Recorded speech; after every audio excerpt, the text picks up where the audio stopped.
축구에서 가장 긴장되는 순간 중 하나인 승부차기. 골키퍼들은 자신만의 방법으로 키커와 심리전을 펼치곤 하죠. 그중 숭구리당당을 연상케 하는 춤으로 이스탄불에 기적을 일으킨 한 골키퍼가 있었습니다. 피를로와 셰브첸코를 홀려 리버풀에게 비기어를 안겨준 춤덱 예지 두덱의 이야기입니다.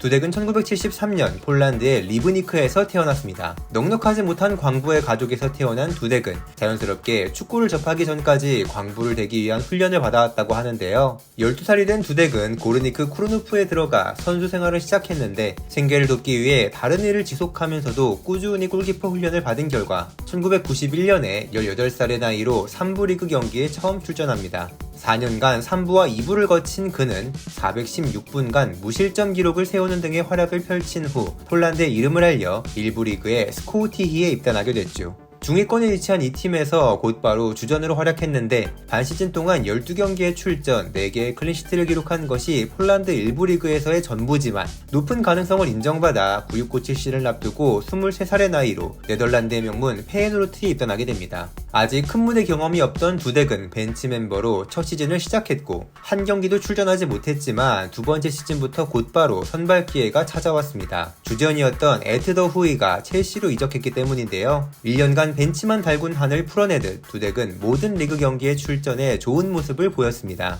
팀은 4위에 그쳤지만 두덱이 지킨 골문은 에드윈 반데사르가 지킨 아약스 다음으로 실점이 적었었죠. 챔피언스 리그에서는 홈에서 지네딘 지단과 알레산드로 델 피에로가 이끄는 유벤투스를 상대로 무실점을 기록, 2대0 승리를 이끌어 유럽 전역을 놀라게 했습니다. 이런 활약에 처음으로 폴란드 대표팀에도 발탁돼 국가대표 데뷔전도 치를 수 있었죠. 네덜란드 3년차인 98-99 시즌에는 12번의 클린시트를 기록하면서 페예노르트가 리그에서 오랜만에 우승하는 것에 1등 공신이 됐는데 당시 4년 연속 올해 골키퍼를 수상했던 반데사르를 제치고 네덜란드 리그 올해 골키퍼상을 수상합니다. 폴란드에서 넘어온 무명의 골키퍼가 주전으로 뛴 지 단 2시즌 만에 잠시나마 네덜란드 및 유럽 최고의 골키퍼를 제쳐낸 순간이었죠.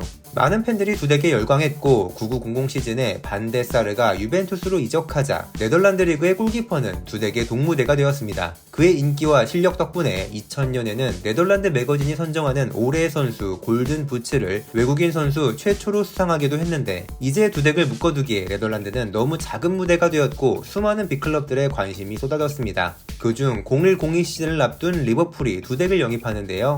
리버풀은 주전 골키퍼였던 산더르 베스터르벨트가 안 그래도 불안정한 모습을 보이고 있었는데 리그 2라운드 볼텐전에서 평범한 슈팅을 놓치는 실수를 범한 후 패배하자 제라르 울리에 감독은 곧바로 베스터벨트를 배제하고 두덱과 함께 당시 잉글랜드 최고의 유망주 골키퍼 크리스 커클랜드를 동시에 영입합니다. 더 경험이 많은 두덱이 곧바로 주전 자리를 차지하는데 첫 시즌에 경기당 평균 0.76 실점, 클린시트 18회를 기록하며 리버풀을 리그 2위, 챔스 8강에 올려놓았습니다. 올리버 칸, 잘루이지 부폰과 같은 슈퍼스타들과 함께 UEFA 올해 골키퍼상 후보에도 올랐죠.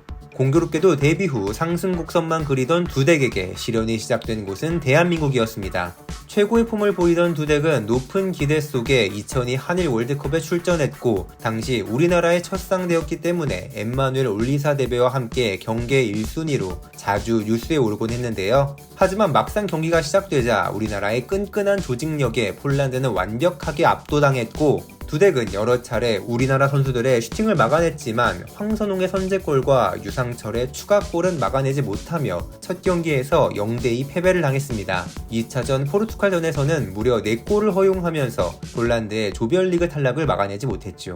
기대했던 월드컵을 망친 것이 충격이었는지 부진은 소속팀 리버풀에서도 이어졌는데요. 최대 라이벌인 맨유와의 리그 경기에서 평범한 공을 가랑이 사이로 흘리는 치명적인 실수를 범해 패배의 원흉이 되었고 결국 커클랜드에게 주전 자리를 내줬습니다. 하지만 두덱에게는 다행히도 커클랜드는 뛰어난 선수였지만 골키퍼치고 매우 드물게 유리몸이었는데요. 울리에 감독의 신임을 받은 커클랜드가 한 달여간 14경기를 뛰며 6개의 클린시트를 기록했지만 무릎 부상으로 시즌 아웃되면서 두덱은 어부지리로 다시 선발 라인업에 이름을 올렸습니다. 다소 오락가락해진 경기력에 팬들은 불안감에 떨었지만 다행히 맨유와의 리그컵 결승전에서는 실수 없이 무실점으로 경기를 마무리했고 트로피를 들어올리는 데 일조했죠.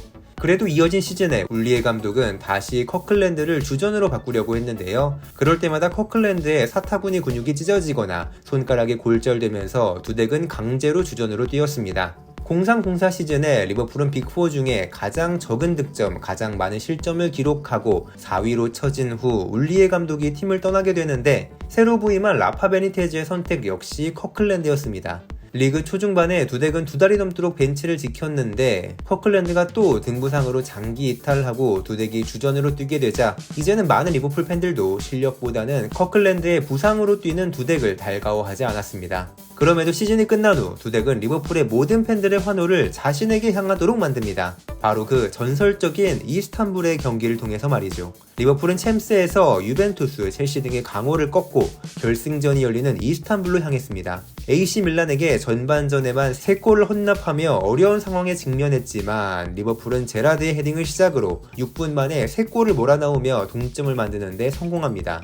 그리고 두덱의 쇼타임이 시작되는데 연장 후반 안드리 셰우첸코의 헤더에 이어 세컨슛까지 막아내는 엄청난 선방으로 경기를 승부차기까지 이끌었고 승부차기에서 춤을 추는 듯 몸을 흔드는 몸짓으로 안드레아 피를로와 셰우첸코의 슛을 막아내며 리버풀에게 21년 만에 비기어 트로피를 선물했습니다. 춤덱이라는 별명을 만든 이 모션은 부주장 제이미 캐러거가 리버풀의 레전드 골키퍼인 브루스 그로벨라를 떠올린 후 두덱에게 한번 따라해보라고 제안했었다고 하는데요. 두덱이 이를 자신만의 스타일로 따라하면서 탄생했다고 합니다. 이스탄불의 기적 주역이 된 두덱에게 리버풀 팬들은 그의 이름을 제목으로 한 헌정 음원도 발매하며 크게 기뻐했습니다. 두덱은 챔스 우승을 차지한 3번째 폴란드 선수가 되었고 UEFA 올해 골키퍼 후보에도 이름을 올렸죠. 하지만 이 명경기가 그에게는 마지막으로 빛나는 순간이 되고 말았는데요. 새 시즌을 앞두고 베니테즈 감독은 곧바로 새로운 주전 골키퍼 페페 레이나를 데려왔고 리그 초반에 8부상을 당한 두덱은 경쟁도 제대로 하지 못하고 쉽게 밀려버리고 말았습니다. 당시 2006 월드컵을 앞두고 있던 시즌 두덱은 주전 자리를 원했고 독일 쾰른으로 임대 이적하고자 했는데요. 서브 골키퍼가 필요했던 베니테즈는 이에 동의하지 않았습니다. 당시 두덱은 베니테즈 감독의 얼굴을 주먹으로 쳐버리면 쾰른으로 보내주지 않을까 하는 생각까지 했었다고 하는데요. 결국 실행하지 못한 두덱은 벤치만 지켰고 폴란드 국가대표에서는 아르투르 보루츠, 토마시 쿠스착, 우카스 파비안스키 등의 선수들이 쏟아져 나오면서 두덱은 월드컵 명단에서 제외되고 맙니다.